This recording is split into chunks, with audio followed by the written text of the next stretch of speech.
No sabía qué hacer. Si lo cuento me quedo sin trabajo y necesito el dinero. A mí me pasó una vez también con un cliente que se me murió en plena faena. En su casa estaba. También me fui sin decir nada. ¿Qué iba a hacer? ¿Llamar a su mujer? Menudo lío, ¿no? Imagínate. Pero no le cogí dinero ni nada. Solo los 30 euros del servicio. Que yo soy muy honrada.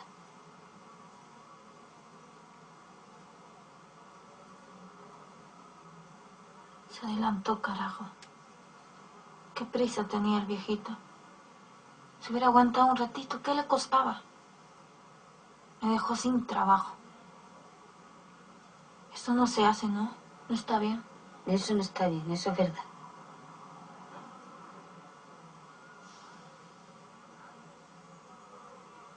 ¿Cobras 30 euros por una hora?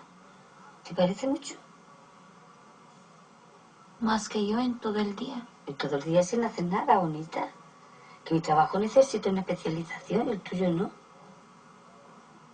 ¿Y se gana bien? Antes sí, ahora ya no. Las de tu tía se han hecho mucho daño, se han llevado todo el trabajo. Y a las de mi edad solo nos han quedado los clientes que ya te conocen. ¿Se conocían hace mucho? 4 o 5 años por lo menos. Al principio follábamos un poco y eso, pero ya no. Hacía pajas solo. Últimamente andaba ya un poco desganado. ¿No le habrás hecho tú alguna pajilla? Que como me entere que me está quitando trabajo, te mato. Yo no podría. ¿Tú no podrías qué? Estar con hombres por el dinero. No podrías estar con hombres por su dinero, pero sí puedes tenerlos muertos debajo de una sábana.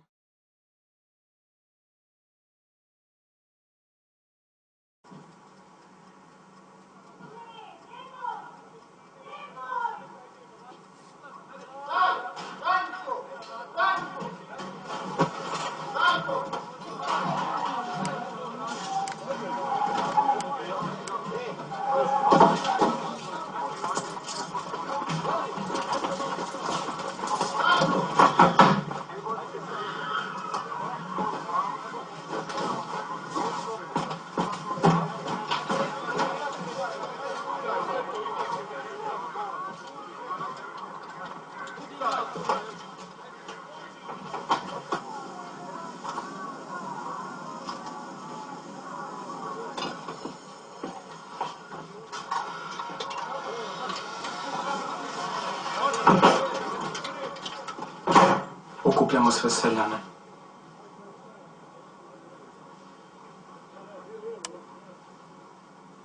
Jesi za kafu?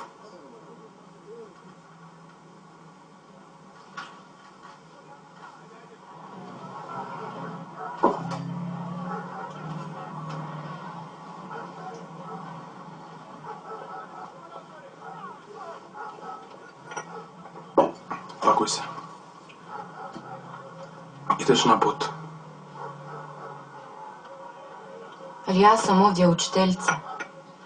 Tek sam stigla, ja sam iz Sarajeva. Autobusi čekaju. Ali ja ne živim ovdje. Tek sam stigla iz Sarajeva samo na nekoliko mjeseci. Moraš spakovat stvari. Odmah.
There was a time when Aung San Suu Kyi gave inspired speeches to the crowds in the garden wall of her home in Rangoon. World recognized as a human rights activist and fearless campaigner demanding democracy in her home country. But she soon became a threat to the Burmese regime. Since 1989, Aung San Suu Kyi has spent most of her life in house arrest, confined for more than 15 years in her barbed wire home, guarded by soldiers. Political prisoners, they get terribly politicized. I think I became more political after I was put under house arrest than before. Because once I was under house arrest, I became totally a political animal. Because this was my whole existence. I was under house arrest because of my politics. So politics became my whole life. But there were times in her life before politics.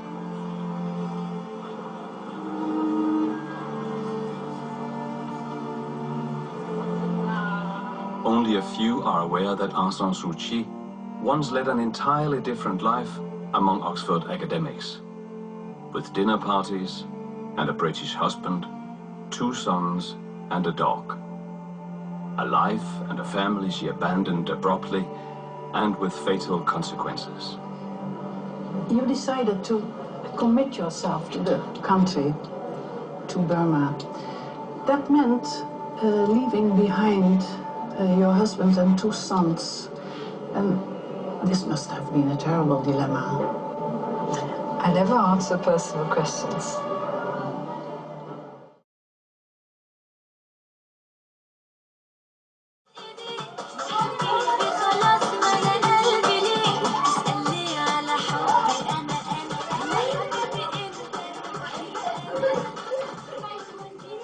Even stil. Is je vader op school geweest? Nog niet, hè? Of wel? We hebben op de open dag. Op de open dag.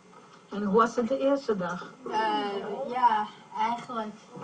Ik weet niet, ik had altijd... Ik ben Shahela Sumeye en ik ga binnenkort met Azia naar het lyceum. Wel zo'n ding staat. Op school dat weet ik van dat al die kinderen me niet zo raar aankijken. Maar op het lyceum keken heel veel kinderen me raar aan op bij de proeflessen. Kijk, daar zitten 2 meisjes met hoofddoek. Ja, weet je dat nou? Er zitten echt 2 meisjes met hoofddoeken. Hé, er zitten meisjes met hoofddoek. Zo was het op die open dag.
If you walk from the Waldorf to Hello Dolly, you walk all the way from near the East River to here, and then through Schubert Alley, past Sardi's, and next to it is the Booth Theater, where there are ghosts, wonderful ghosts of great actors there.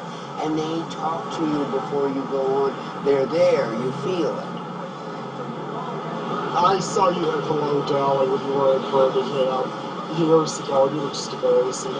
Oh, and you were a little boy. I actually, I'm not there yet. I think I was like 14. Thank you. Oh, thank you. All right.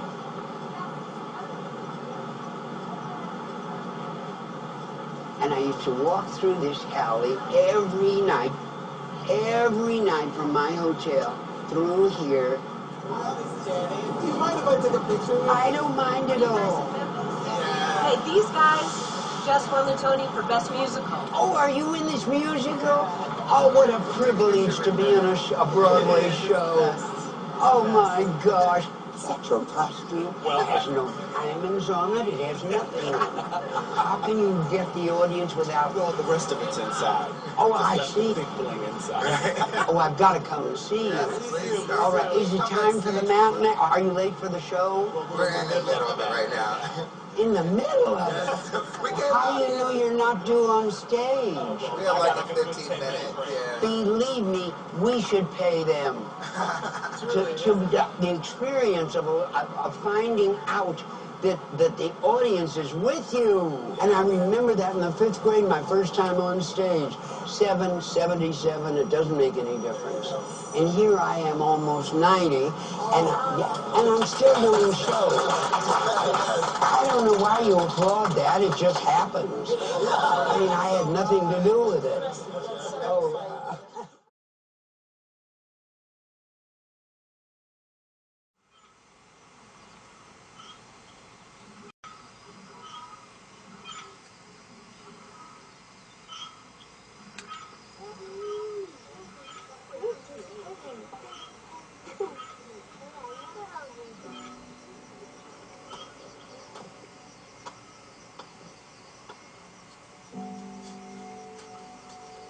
Ndi mumari.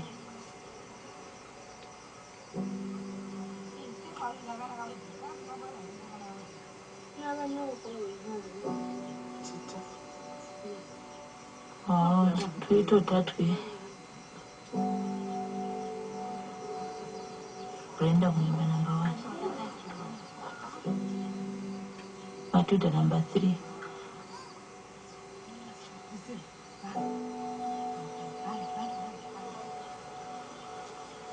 Miudwa number 2. Wama igrutra hano ya tatuta.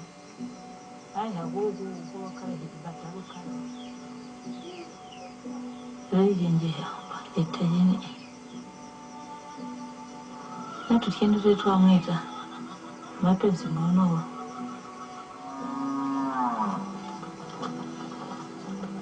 Kisawa abantu ndabayanda maningi gafatika mbo checho chindapoti ndiba juwe ubamba kubayanda.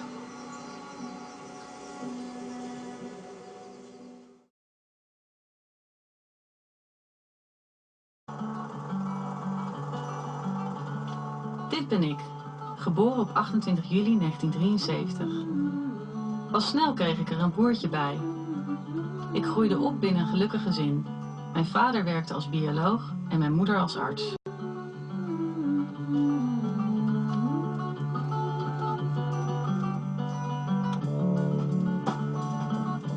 Dit ben ik nu, 35 jaar later. Inmiddels is mijn broertje met vrouw en kinderen naar Australië verhuisd. En woon ik alweer 10 jaar in Amsterdam. Ik heb jaren als art director in de reclame gewerkt. En nu heb ik me op filmmaken gestort. En als ik niet werk, dan geniet ik van mijn vrijheid. Heel smakelijk. Ik hou van marktjes, terrasjes, wijntjes. Best een leuk leven. Maar af en toe word ik overvallen door een zielige bui.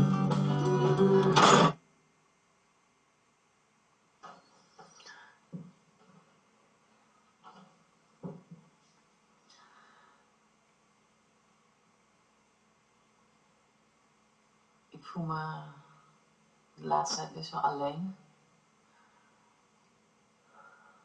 Want iedereen krijgt kinderen om mij heen. En ik heb niet eens een relatie. Al 5 jaar niet. En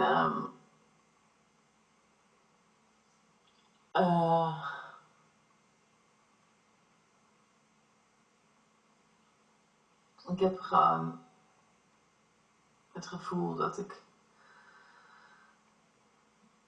straks niet meer kan. Omdat ik nu 35 ben.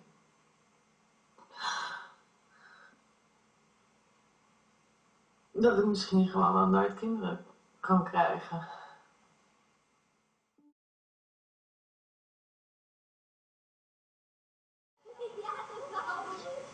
Ik heb een stoornis in mijn hersenen en daar heb ik last van dwangen en tics. En dat hou ik mijn hele leven. Ja, voilà. Heb eens. 1 voet erop en die over. Zoveel mogelijk zelf. Juist. Dan ga ik je helpen. Goed zo. Ik heb vooral last van rondjes draaien. Maar altijd naar dezelfde kant, altijd naar rechts. Voor, achter. Juist. Mijn ogen knipperen en mijn ogen draaien. Nu heb ik bijvoorbeeld heel veel last van mijn liktek. En daarom moet ik in allerlei dingetjes slikken.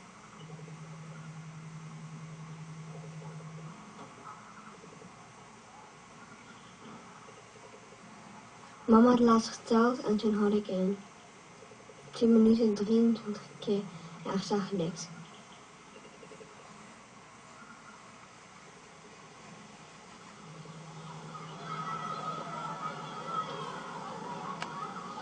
Het liefst vlieg ik, dan zie ik niemand mijn tekst.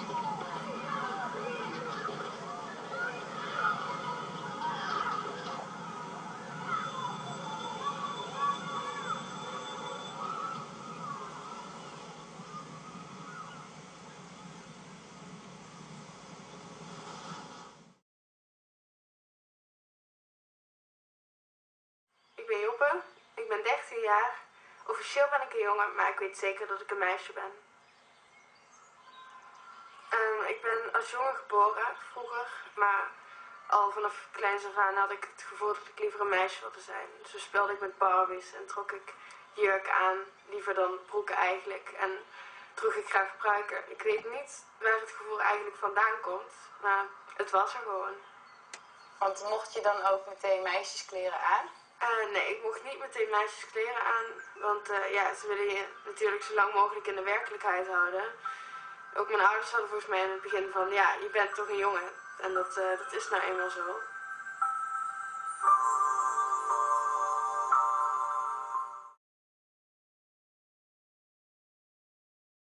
Seem frail, but at the same time, she's tough as nails. I simply call her, she's a walking angel.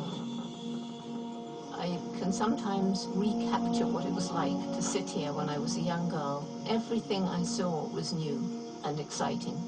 This was when my dream began. I would grow up, I would go to Africa, I would live with animals, I would write books about them.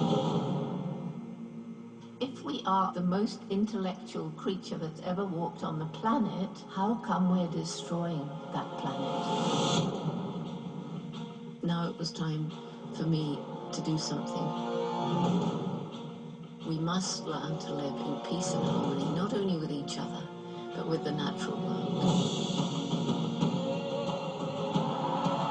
It's the young people who give me the most hope. We do have the time now. We all have to get involved. We all have to make little decisions in our daily lives. Never forget that every single day that you live, you make a difference, you impact the world. This is my hard work.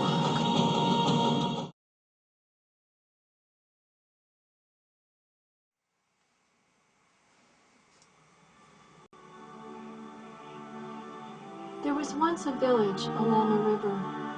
The people who lived here were very kind. These residents, according to parable, began noticing increasing numbers of drowning people caught in the river's swift current. And so they went to work, devising ever more elaborate technologies to resuscitate them. So preoccupied were these heroic villagers with rescue and treatment that they never thought to look upstream to see who was pushing the victims in. This is a walk up that river.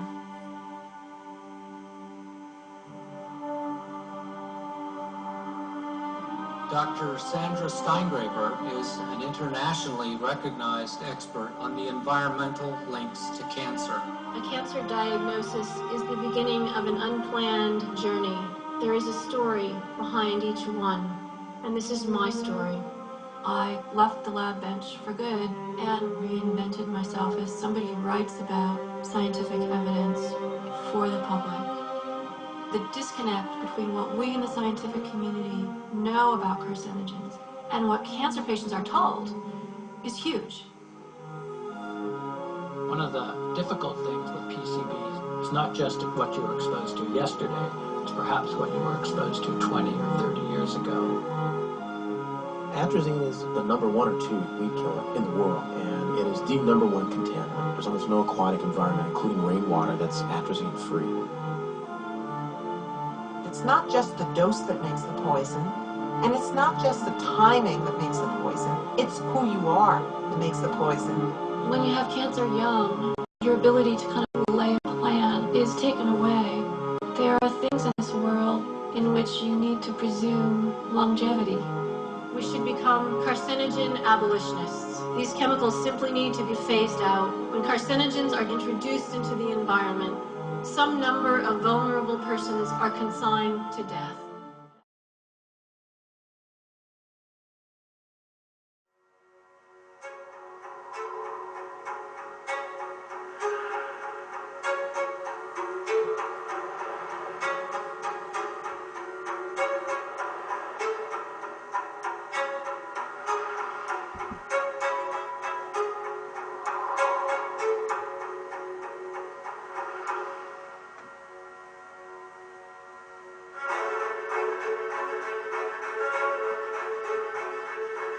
The media is the message and the messenger, and increasingly a powerful one.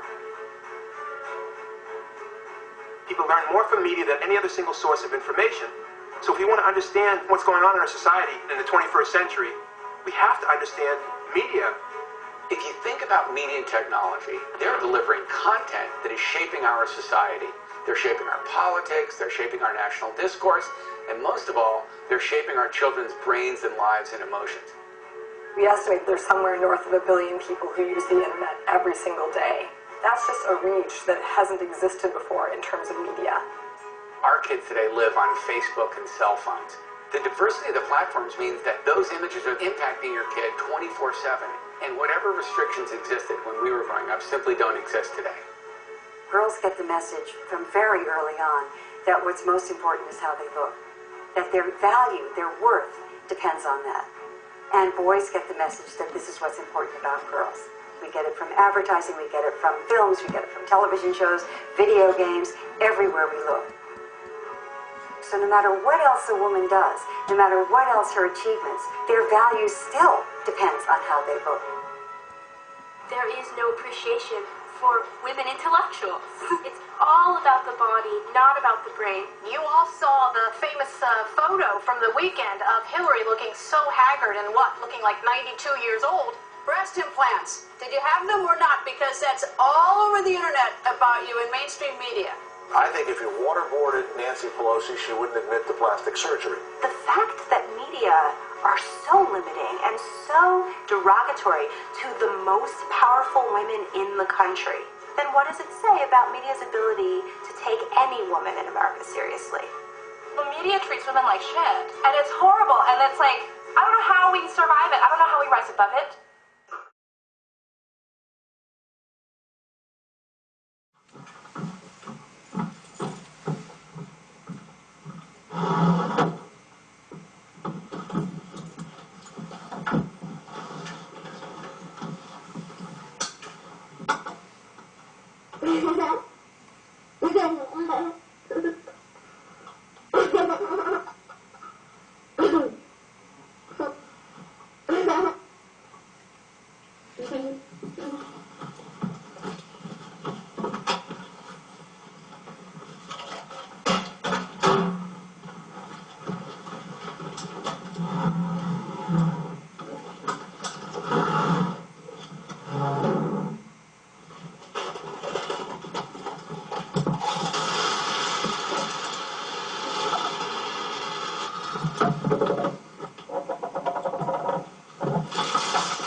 لیلا یه دقیقه وقت داری؟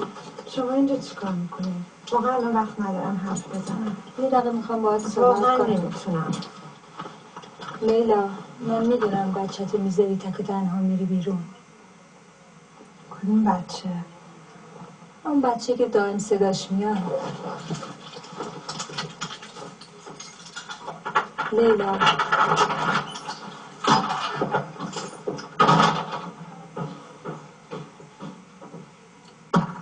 لیلا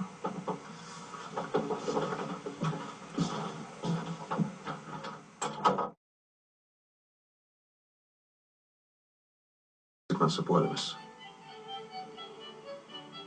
Mistäkään johtuu, kun asut hänen kanssaan, niin osasit kuulemma puhua. Jos ymmärsin oikein, niin sinulla oli jopa erittäin kuuluva ääni. Aivan. Äiti hylkäsi sinut.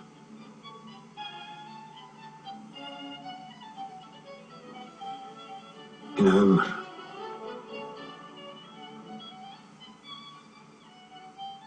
Sinun pitäisi päästä sen yli, niin alkaisit parantua. Kai sinä ymmärrät, että jos et sinä puhu, niin minä en voi auttaa.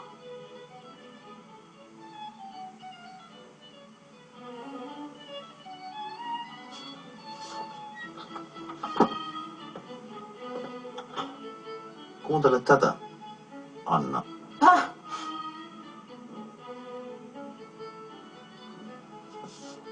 Sanoitko jotain? Ei. Ihmettelin vain, miten puhuttelitte ylempiänne. Sotkette myös asiat, opiskelija.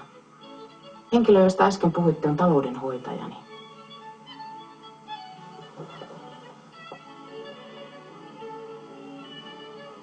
Minä olen prinsessa.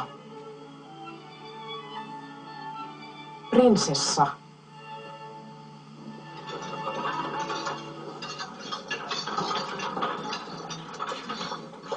Olen syntynyt Buckinghamin palatsissa. Nukuin käärönä palatsin parvekkeella, kun aarnikotka tuli ja varasti nokkaansa ja lennätti taivaalla pilvien päällä. Vasta Lapissa pudotti mättäilemistä lappalaiset otti kotansa ja siitä nimi lappalainen. Prinsessa on sillä tiellä ollut Suomen maassa. Äitini on Skotlannin kuningas ja isäni keisari Vilhelm II. Monaco Haaremissa pani minut alulle. Mikä kuningas sinun äitisi on? Skotlannin kuningas on mies. Ja Monaco Haaremissa. Eli hovissa. Äitini on Skotlannin kuningatar. Äsken sanoit, että kuningas. Höpisee maatieni, kun ei ymmärrys riitä.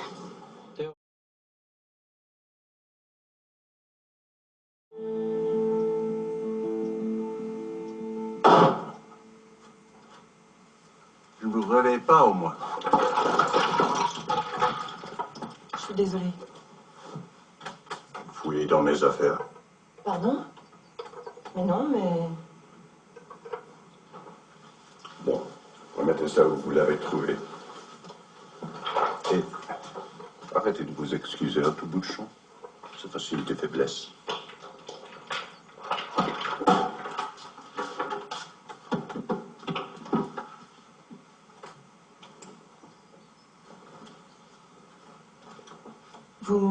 Vous y jouez?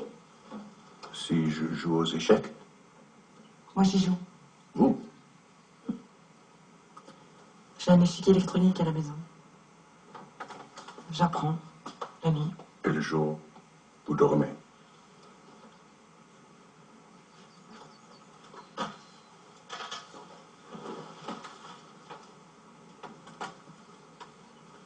Vous voulez bien jouer avec moi? Pardon? J'y arrive pas toute seule.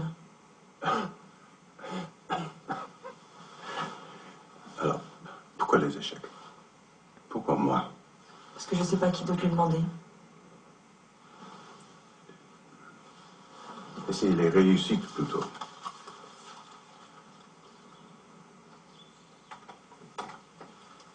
S'il vous plaît. Écoutez. Comment déjà? Hélène. Hélène, oui. Hélène, c'est ça. Je n'aime pas qu'on m'emmerde. Vous comprenez? Je pourrais venir faire le ménage gratuitement si vous voulez.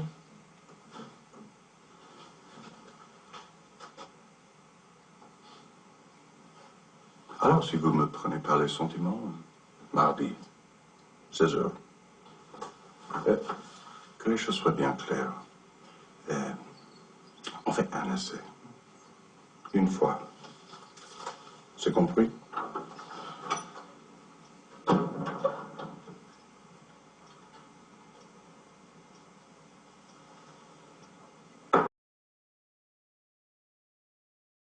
Art in America that you have on the coffee table? Oh, yeah. That's him. And this is my sister Renee. And this is Raphael. Tell me about Renee. She makes pot holders. She is 2 years older than me. Renee was born mentally disabled. She has the mindset of a really sort of undeveloped third grader. She's nice now. She was violent when we were growing up.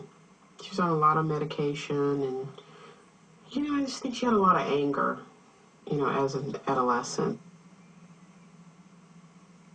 A friend of mine's mother died, and she did not have a will. And so I was like, Mom, you got to get a will. Let's just write it out and do it. And in the will, she said, will you take care of Renee? Well, she didn't really ask me. She was like, Renee wants to come live with you. And I think that's a good idea. So I was like, oh, okay. So that's kind of weird. Because, I'm not married or anything, and the only thing I've really taken care of are my cats. Stop the camera, I want to get some pictures.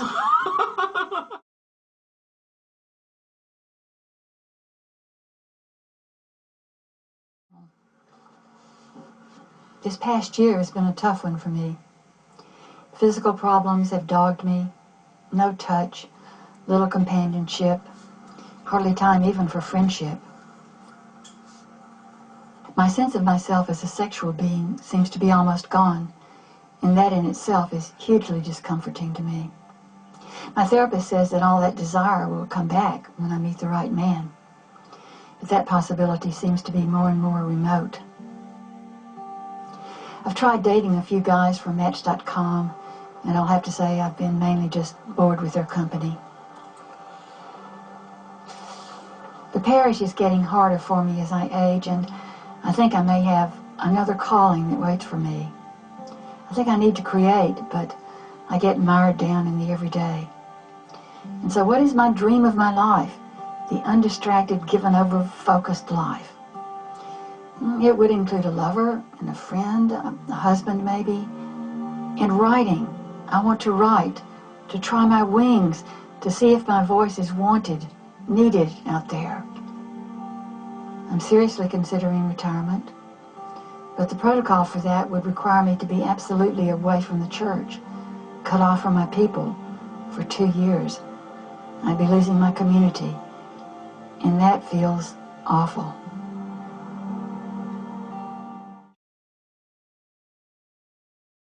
Times Cooper, it's Lisa Friel at the DA's office. You got a sergeant around? Hey Al, how are you? Just calling to see what's going on, if anything came in overnight or anything that we should know about. Nothing? Quiet? So would you pull that file for me so I can read the closing memo? I'd have to tell you, the key to this is getting the whole truth out and seeing if we have something salvageable at the end, but certainly getting it all out before the grand jury. All right, bye. Go over the facts for me, would you? It's 2 victims, same night, separated by about an hour. She was 18 years old at the time and was looking at him like, I'm not sure what exactly it is you expect me to do. Oh, this is the one where she smacked him in the head with the newspaper, and it's all on video. And he's saying words to the effect of he wants to be with her, and she's like, you're my father, get off me. How do you strike you when you talk to him? I believed him. He's admitting that he was selling drugs. I'd like to hear what his version of events are, because if there's something wrong with the story, I'd rather hear about it before we indict him than afterwards. Making sure there's nothing in the victim's background that we don't know about that will surprise us as trial. There really is a reasonable likelihood we might use this. We should give him them copies of all of this. Subpoenaed the victim's phone records, as well as the suspect's phone records, and they corroborate what the victim had told us. And of course, the other thing, Lauren, we got DNA results back. Well, I just got word that there was a match to the defendant. Wonderful. Good news. Let the mom know. I will. Call the defense attorney. I'm hoping that we can work something out that serves the interest of justice, but doesn't have this little girl having to testify against her father.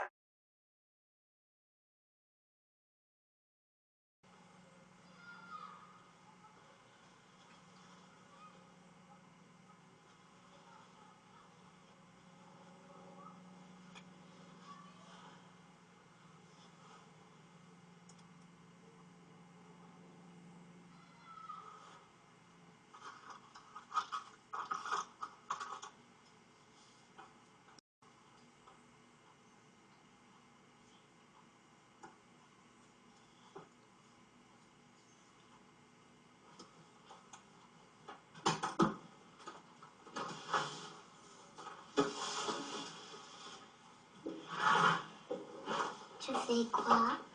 La pâte à modeler. On fait des spaghettis. J'ai pas envie. S'il te plaît. Non, non, non, non, non.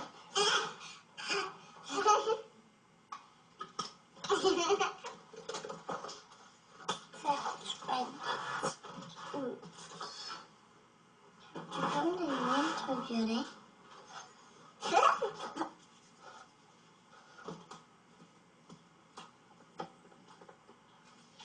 Qu'est-ce que tu fais? Quelque chose.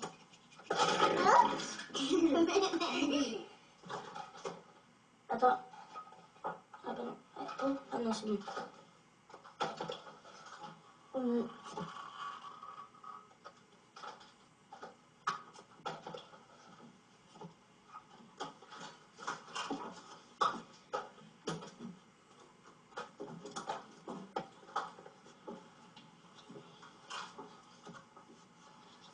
Qu'est-ce que tu fais?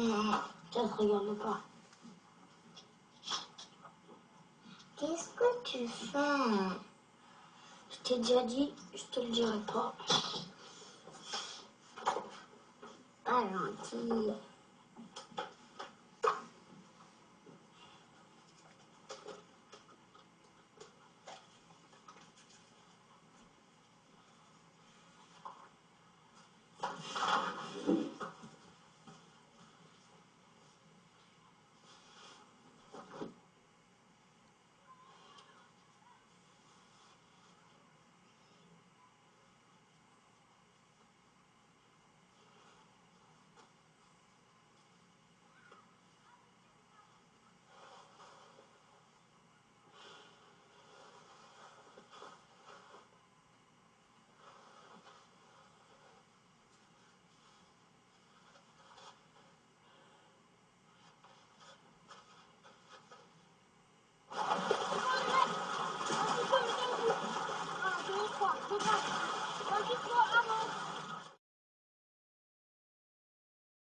About that time. Are you ready? Can I get number 41 till whoever's last? Who are you? Number 68. You're just a number to me right now.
I started having these dreams some years ago, and I was seeing all these people that really looked familiar, but I didn't know them. And they looked familiar because they looked like everybody else around home.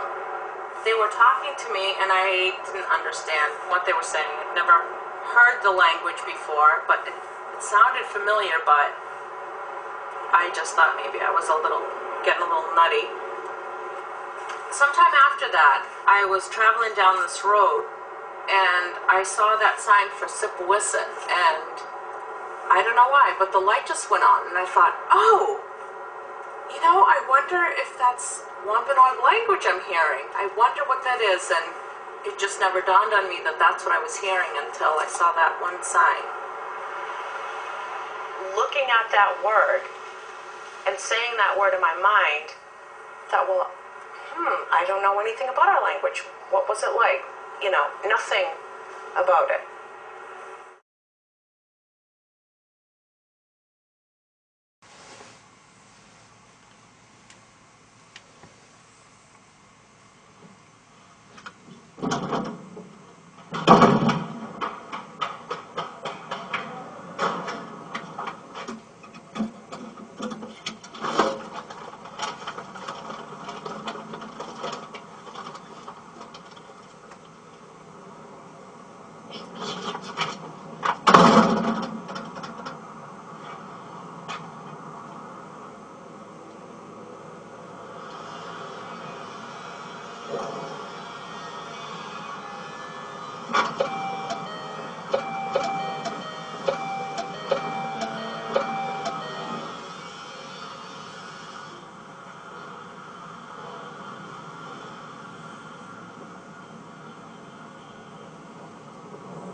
May 12th, 1989 is the day that I moved to Nashville, Tennessee. Had you told me 21 years ago I was going to film the Oprah Winfrey Show to be talking about my career and a lifetime of hiding being gay, I would have told you to shut up. Shelley Ride.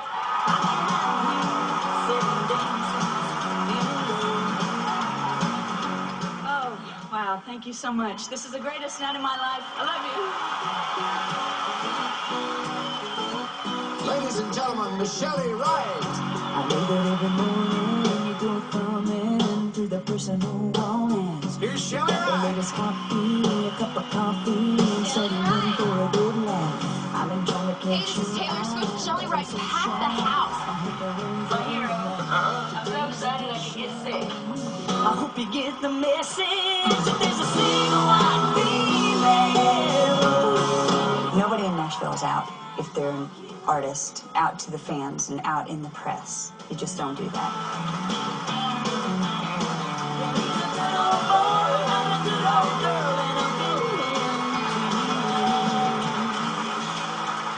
The peace of the world is going to depend on our character, our belief in ourselves, our love of our country, our willingness to not only wear the flag, but stand up for the flag, and country music does that. For some reason, people think that you can't be gay and have those platforms of your life. I've never denied God, and I am about family, and I am about the freedoms of my country, and I'm gay. 5:34 in the morning. I still haven't gone to sleep. I'm coming out in 1 month. I'm coming out in 20 days. I don't know if I have the courage to actually have anyone ever see this tape.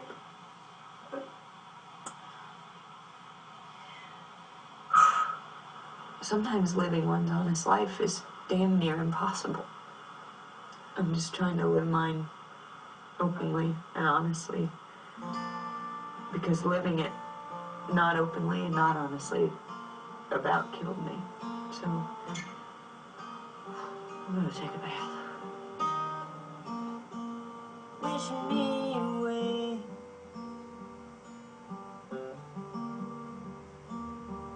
Wishing me away.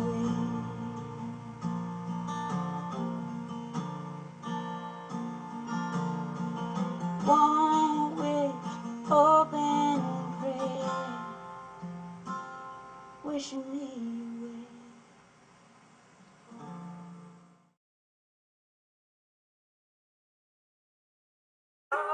Yes, there is. Yes, there is. There's a war in the world. Yes, there is. Yes, 1968. 1 year after the Summer of Love, America was still in Vietnam. While at home, the Black Panthers, civil rights, and free speech movements were only part of the subterranean agitations.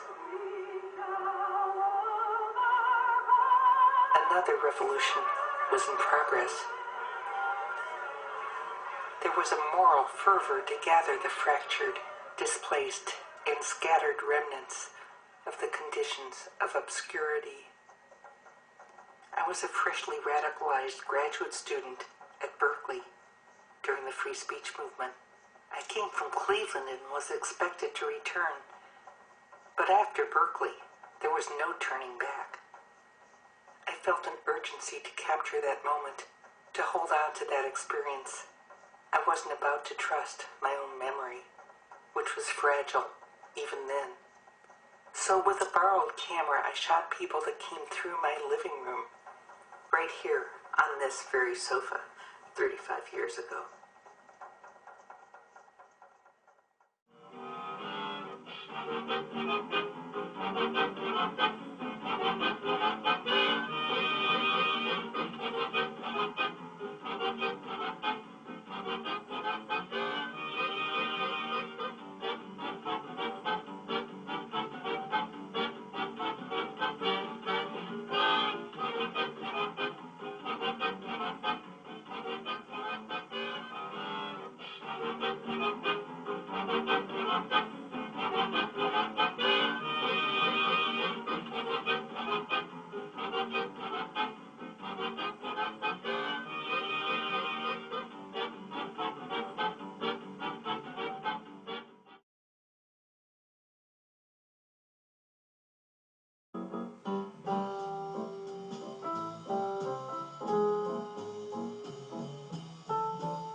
You know, you look at this picture, and it's just amazing. This was the golden era of jazz. That photo was the pinnacle of jazz in the 50s. There are all these guys, these famous jazz musicians. Count Basie, Sonny Rollins, Horace Silver, Dizzy Gillespie, Gene Krupa, Jerry Mulligan, Lester Young, Charles Mingus.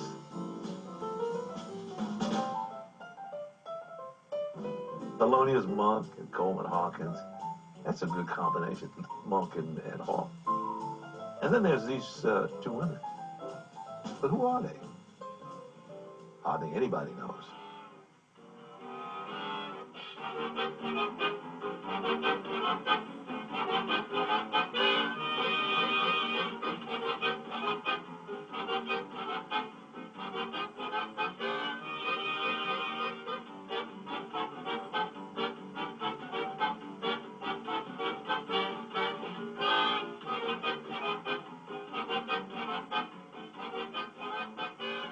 There is nothing like the joy of playing music. My name is Cora Bryant. I'm a trumpetist. Oh yes, it's always a surprise to have girl musicians. I'm Viola Smith. I'm a drummer. there were no women with any of the big bands. I was the first one as far as I know. My name is Billy Rogers, and I played the trumpet. I played with the greatest female band ever. Hi, I'm Rosalind Cron, and I play alto sax, clarinet, and flute. Well, if you don't feel it, forget it, because you can't play jazz unless you feel it in here. My name is Peggy Gilbert, and I play saxophone.